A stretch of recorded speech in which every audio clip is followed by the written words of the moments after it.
Matthew Golden made a big play. The defense dominated against backups. We saw what we needed to see in the preseason finale for the Green Bay Packers as they beat down the Seattle Seahawks. We are live on YouTube. Let's go.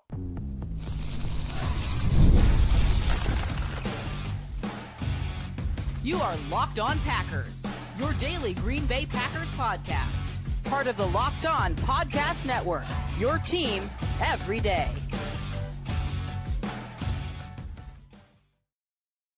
You are Locked On Packers, part of the Locked On Podcast Network, your team every day. I'm Peter Bukowski, and I cover the Packers for The Leap, a newsletter I would love for you to subscribe to. Follow me on Twitter, Peter_Bukowski. Follow the podcast on Twitter, Locked On Packers. Like us on Facebook. Subscribe to the podcast to iTunes, Spotify, Google Podcasts, wherever you find podcasts, you will find Locked On Packers, the #1 Packers podcast on the internet. And the show for fans who know what happened, they want to know why and how. Thanks to everyone who makes Locked On Packers their first listen every day. We hope you like starting your day with us as much as we like starting our day with you. The preseason is over for the Green Bay Packers, and they ended on a high note, a 20-7 beatdown of the Seattle Seahawks. The Packers starters, at least the healthy ones, came out and played well in the first quarter. The Packers had over 100 yards of total offense. The Seahawks had 2 yards of total offense. And for all of the whining, for all of the wailing and gnashing of teeth, for all of the whinging about the first 2 preseason games and this team, and it's the same old Matt LaFleur, Brian Gutekunst, blah, blah, blah.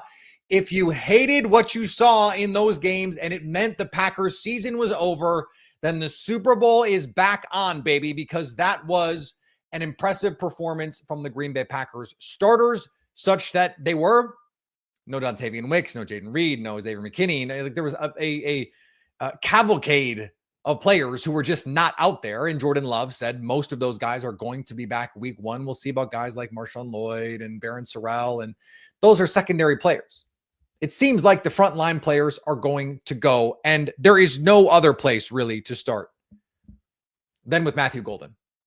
He only played 2 drives.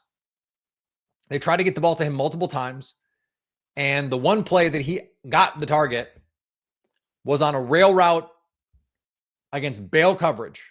So you've got a corner just hauling ass back because they're in a too high safety shell.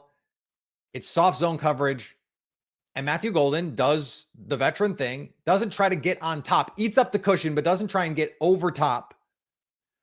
And then the ball ends up being a little inside. He has to react to it and make a play, coming a little bit back to the ball, beats the corner back across his face, and makes an adversity catch. Now, I'm not raining on anybody's parade. Relax. A 5'11", 190-pound receiver is not going to make a living making plays like that. But if you watch someone like Stephon Diggs and see his ability in tight coverage as a non-big player, it's there. And I'm not saying that Matthew Golden is going to be Stephon Diggs, but I think it's important to point out that there is examples out there of smaller players, guys who are not, size, speed, frame monsters, making those kinds of catches.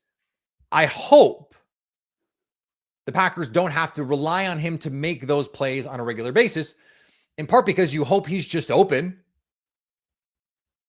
But that's on 3rd down or in the red zone, can he be in a position to make those plays? And the fact that he can says a lot about his place in this offense for the Green Bay Packers. It's more than just Matthew Golden, though. It's Romeo Doubs, who caught the touchdown, a little design play that's one of their pet plays in the low red zone to get that outside slant, and then the outbreaking route from Matthew Golden creates the natural rub route, makes it really hard to defend that inside-outside like that. And Romeo Doubs has the touchdown. They got a DPI on a fade to Romeo Doubs. Those 2 players, we talked about this. I love it when a plan comes together. Guys, if you've been following, we have been so on it. We've been so ahead of the game consistently on this stuff. And this was just another opportunity for that to be the case, because we talked about the 12 personnel. I was talking to Jeff Jagosinski from our squad show, former Packers coach. By the way, stay tuned if you're watching on YouTube for that after the game. And he was like, man, it's a lot of 12 personnel. A lot of Luke Musgrave, a lot of Tucker Kraft early on. And that's part of that is injuries, because you only have Romeo Doubs and Matthew Golden of your top line guys. But as I've said for weeks now, that's fine. It's fine if those are your only two frontline guys who are going to play. And we saw why with Malik Willis out there. Now, should that interception have counted? I don't care. It's not going to be Jordan Love doing that stuff. You hope. I don't know. I have no idea what Malik Willis saw on that play. Jordan Love, for some of the interceptions he threw last year that were not good plays, he has not had one of those, like, what the hell is he doing interceptions really since 2023, I think, except with the exception of maybe a 2023 playoffs, but probably early 2023 regular season when he was just, it's third down and he's throwing sideline go balls up for grabs. And it's like, what are you doing? Jordan Love does not really do what Malik Willis did on that first drive. And yet still, Jordan Morgan playing out of position. Left guard. You've got Sean Ryan playing out of position. Elton Jenkins didn't play. Jenkins really the only healthy scratch among this group of players.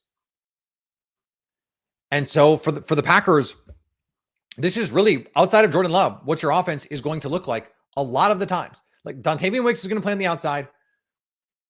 Jaden Reed's probably not. Now, there's a huge difference between Romeo Doubs, Matthew Golden, and Malik Heath in 11 personnel versus Romeo Doubs, Matthew Golden, and Jaden Reed in 11 personnel. But still, you saw what you wanted to see from this group. There was the interception, of course, but then the second drive, 96-yard touchdown drive against Seahawks second teamers with no game plan, no schemed up, nothing, just going out and playing. And you didn't even notice that was Jordan Morgan out there playing out of position, playing a position he's never really played that much. And you didn't really notice, frankly, that it was Malik Willis outside of a couple nice runs when he extended the play. Also had the miss to Golden in the red zone. If he puts that ball on Matthew Golden might have a touchdown. I was a little surprised when they ran that low red zone play that they ran it for Romeo Doubs and not Matthew Golden. But then again, I'm not, because we know what happened last year when when Romeo Doubs was not getting all the touches that he wanted. Some frustration there, and maybe understandably so. We saw one snap of a Josh Jacobs run. That's enough. That's enough. Just a little taste, a little 5-yard run, make something out of really nothing that was there. That works. That works for the Packers. And we saw their depth at running back, like Chris Brooks out there making plays. He's steady. He's just a steady player. He's not gonna wow anybody, but out there running ahead of Emmanuel Wilson, I think that means something. I think this is a 4 running back team, no question about it. Emmanuel Wilson also clearly the best running back, not named Josh Jacobs, on this roster. Chris Brooks not going to do anything special, but the pass protection game is a big piece of this. And not that we saw that necessarily in this game, but that's clearly the reason that he's out there. And then Donovan Jennings gets the start at right guard. He was fine. We'll have to go back and watch the tape, right? But you didn't notice him out there the same way you did last week when it was like, okay, what is that? Jacob Monk was a scratch. What does that mean? You might be a little worried about this. We'll talk about some of the bubble players at the end of the show, but you have to be a little worried if you're Jacob Monk, because Donovan Jennings went out and played with the ones, played pretty well.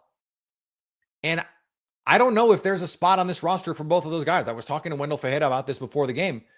I said on our show earlier in the week, I think I would only have 8 offensive linemen because I kind of don't need, I don't feel like I need Donovan Jennings and Jacob Monk on the roster. Just pick one of those guys. And then if you feel like you need to, carry 2 on the practice squad or pick up someone that's cut along the way because you feel like you're in a really good position with either Jordan Morgan starting or not. Now, if Aaron Banks is hurt, I think you probably have to carry that extra guy just from an interior offensive line depth standpoint. But if Aaron Banks is ready to rip week 1, Packers have to make some of these decisions here in just a couple days. But I don't know that you need all of that stuff. Now, the defense, man, it was fun to watch this defense, wasn't it? Jeff Hafley getting crazy. This is what's coming for Jeff Hafley and this Packers defense. Let's talk about it next on Locked On Packers. Today's episode brought to you by our friends at Yahoo Fantasy. It's the best time of year. NFL kickoff is almost here, and that means fantasy football season is back in full swing. And this year, Yahoo Fantasy is turning things up with a fantasy football experience like never before. Me and Locked On Packers are playing Yahoo Fantasy, and you should too. Whether you're a first-timer or a veteran making your millionth league, when it comes to fantasy football, Yahoo Fantasy is fantasy football. There's no other option. What are you doing? To celebrate 28 years of fantasy football greatness, Yahoo Fantasy is dropping 28 big new features over 28 days throughout August. To kick it off, they just dropped Yahoo Fantasy Guillotine Leagues, a killer new way to play fantasy football on Yahoo, where the lowest scoring team gets eliminated each week until there's one team left standing. With the season around the corner, now's the time to get your league together and give this new mode a try. If you're more into the classics, you can stay and play in head-to-head leagues or join a public league. Stay tuned for more killer announcements and start playing Yahoo Fantasy Football now at yahoofantasy.com/LockedOnNFL. Jeff Hafley, like those of you watching this live, is a sicko. He is a psychopath. And I love it. I mean, exotic pressures. They made this little tweak to their front, playing more 3 true defensive linemen. And I do think that affects the number of defensive linemen they're going to keep. They regularly started or regularly kept on the active roster 5 defensive tackles last year, and that was playing mostly light bodies and nickel. They played more base than Joe Barry ever did, than Mike Pettin ever did, 20 to 25% base. But this looks like they're going to use that 3-4 nickel type of alignment a decent amount this year.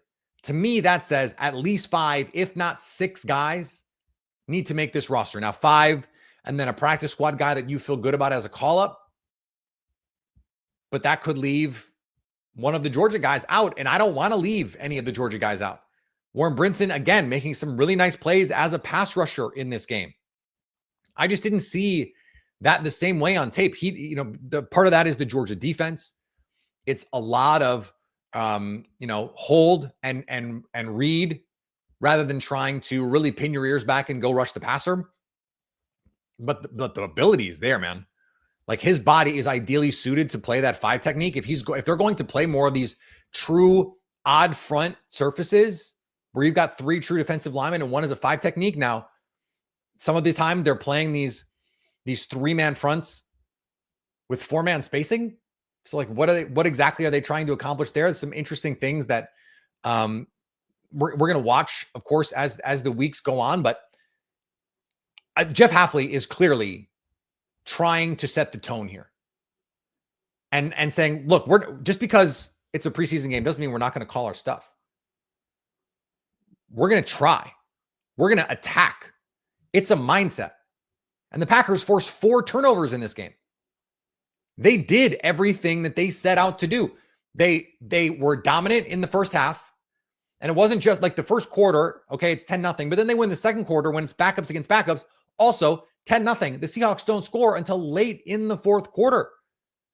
The Seahawks didn't convert a 3rd down until halfway through this game.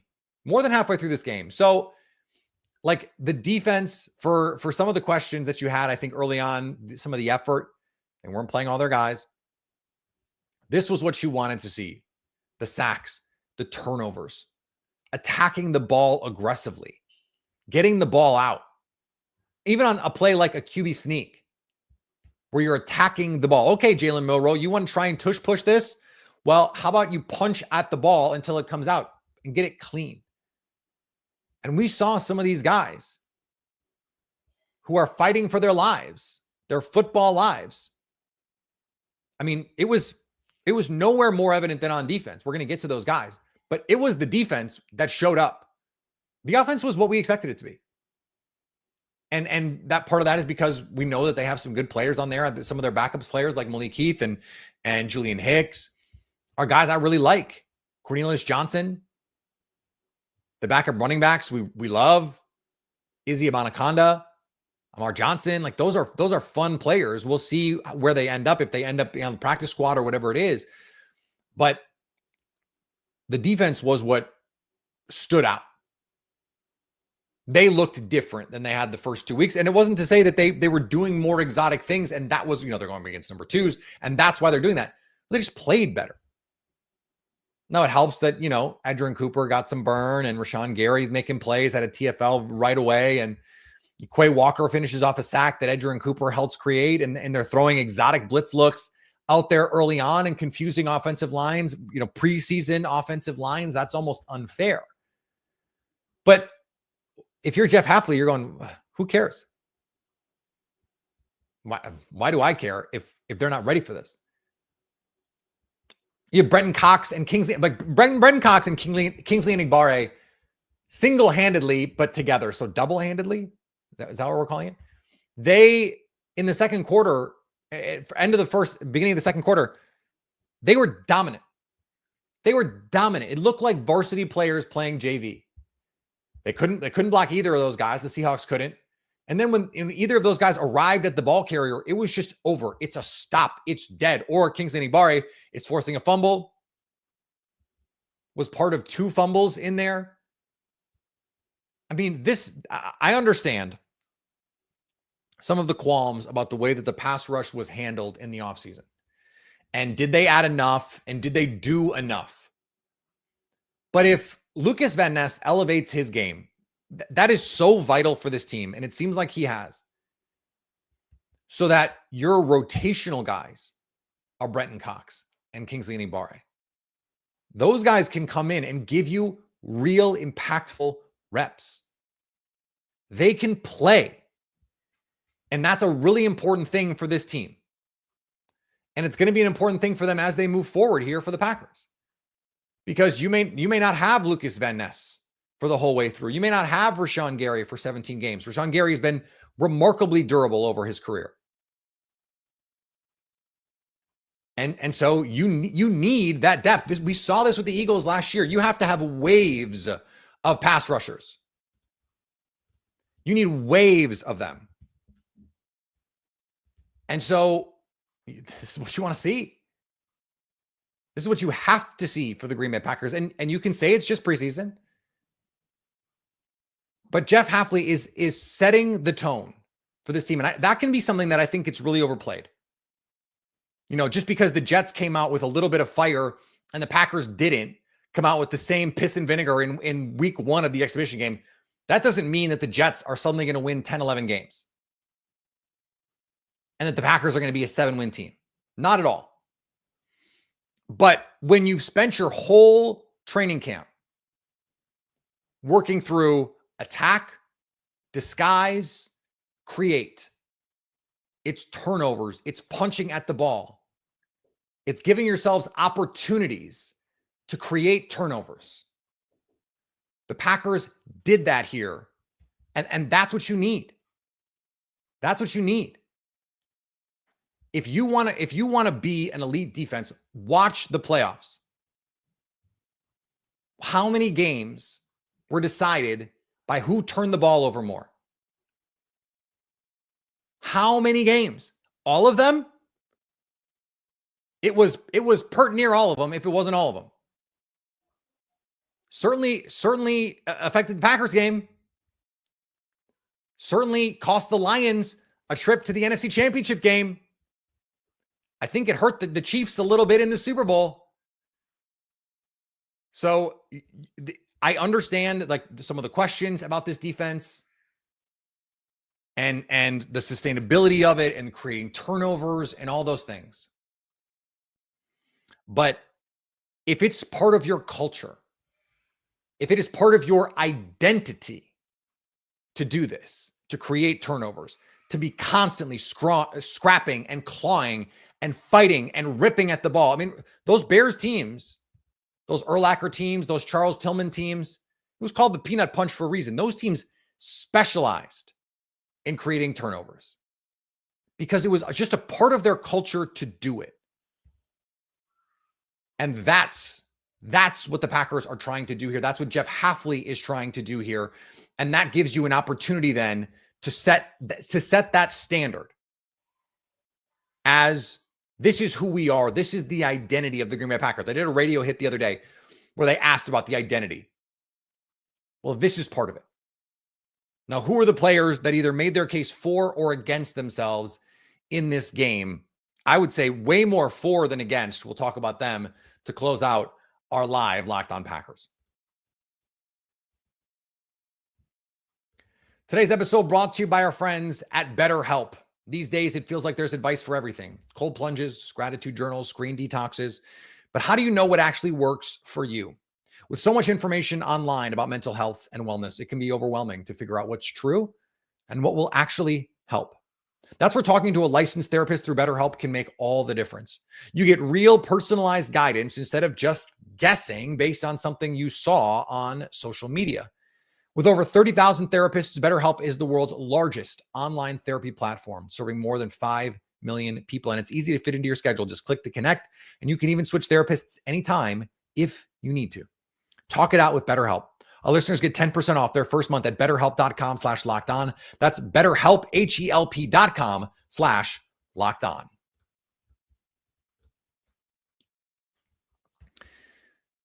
One player who I don't think he helped himself make the team because he was already going to make the team is the guy blowing up our chat right now on YouTube, and that's Tyron Hopper. The ability to create splash plays is going to cover for a lot of weaknesses if you have them. And I think, Dusty Evely did a great job of breaking this down earlier this week. The play action game for Tyron Hopper, he is still very slow to recognize when he's being fooled. It is like, okay, I'm taking my steps forward, my read steps. I think it's a run. Oh no, it's a pass. And then it's too late. But when he sees it, when he fires his guns and can come downhill, it is pretty to watch. And though I don't think it's gonna like save him on the roster, because I don't think he was ever in any danger of missing this roster. It solidifies him on this team in a way that this preseason might not have otherwise. And it might have been easy for the Packers to say, look, you have Isaiah Simmons. Maybe you just discount the development of Tyron Hopper altogether because Isaiah Simmons gives you enough. And that had not happened before that. But then you get this game, and this is the game that the Packers needed to see from Isaiah Simmons. I think they needed some proof of concept. And that is tough to count on in the preseason, though. And they love him on special teams enough. And that's the key. They love him on special teams enough that you want to just give him a little. Can he do a little bit for you? I think if Isaiah McDuffie has to be that other linebacker, that third linebacker, or that's Tyron Hopper, I think that's fine for Green Bay. Because Isaiah Simmons is a player he's a player you've seen, he's a player you remember from the NFL draft. But the Packers did not invest in him like that. He's a flyer for them. And so if all he is literally a flyer, if he's just a punt coverage, kick coverage, backup linebacker for them, that's fine. And so if there was anyone whose name I crossed out on my 53-man projection and wrote a new one in, it was Isaiah Simmons. Not that I think that, Christian Welch played bad. I just think they like Isaiah Simmons enough on special teams to keep him on this roster. And I think Kalen King, same thing. I think his play as a tackler, you go, okay, well, then you can use that guy in special teams. If he can tackle, he's been a slot player. Last week, he played more on the boundary. I think they've tried to figure out, okay, can he play the boundary in a pinch? Interesting. Corey Ballantyne has been playing in the slot, but with a third team. And maybe that's just, hey, we know what Corey Ballantyne is. So let's give him a chance in the slot, but let's not do it at the expense of Kalen King. I think Kalen King has a chance to make this roster. It's all going to be, as we talked about earlier this week, about the numbers. What are the numbers going to be? Where do you feel like you need more players? Where can you get away with a player or two fewer? And that's how this is all going to shake out. But to me, those were the three players on defense that really stood out in this game, made their case. There's always a couple players in this last preseason game, and it was different when it was the fourth preseason game, and some of these guys played like the whole game. Isaiah Simmons played almost the whole game, where you're really making your case. I would add Deslin Alexander. I don't think he's going to make the 53. But Justice Mosqueda pointed out from Acme Packing Company that they've kind of forced him onto some special teams, given him a crash course in special teams, and that would make him a call-up candidate. So get him onto the practice squad. He's not someone like he's not going to beat out, I think, Aaron Mosby. What's interesting though is Alexander was kind of in there before heavy doses of Aaron Mosby, and Aaron Mosby played real snaps for the Packers last year, like in games that mattered. That stands out. Like that kind of stuff stands out to me when I see it, because it's like, okay, who is out at the right times? And so the same goes for the defensive tackles. Colby Wooden and Carl Brooks playing ahead of the normal guys. I think we had some audio issues to start the show. I apologize for that. Preseason for everybody. But it's Colby Wooden and it's Carl Brooks out there early on, ahead of Warren Brinson, ahead of Nazir Stackhouse. Colby Wooden made some nice plays. Colby Wooden in the mix for them. And so that's telling. I still think at least 5 of those guys are going to be on the 53, if not 6. I think they could sneak Nazir Stackhouse or Warren Brinson onto their practice squads. Nazir Stackhouse was a UDFA after all. Probably had a draftable grade for some teams, though, so that might be enough. You need those big bodies. Warren Brinson, a different type of player. So maybe Stackhouse makes the final 53 and you can sneak Brinson on the field, but I think Brinson has been the more impactful player in the preseason. Stackhouse was getting some reps with the ones, though. So I continue to believe that 6 of these guys are going to make the team. But it's tough. I don't know how you put it all together. Like as I look at the roster, we talked about the other day. I did have 8 offensive linemen. I think a lot of people think it's going to be 9, but that's because I had 6 defensive linemen. If I'm going to take Welch off and put Simmons on, and I'm going to take, I don't know if I can take Ballantyne off and put King on right now.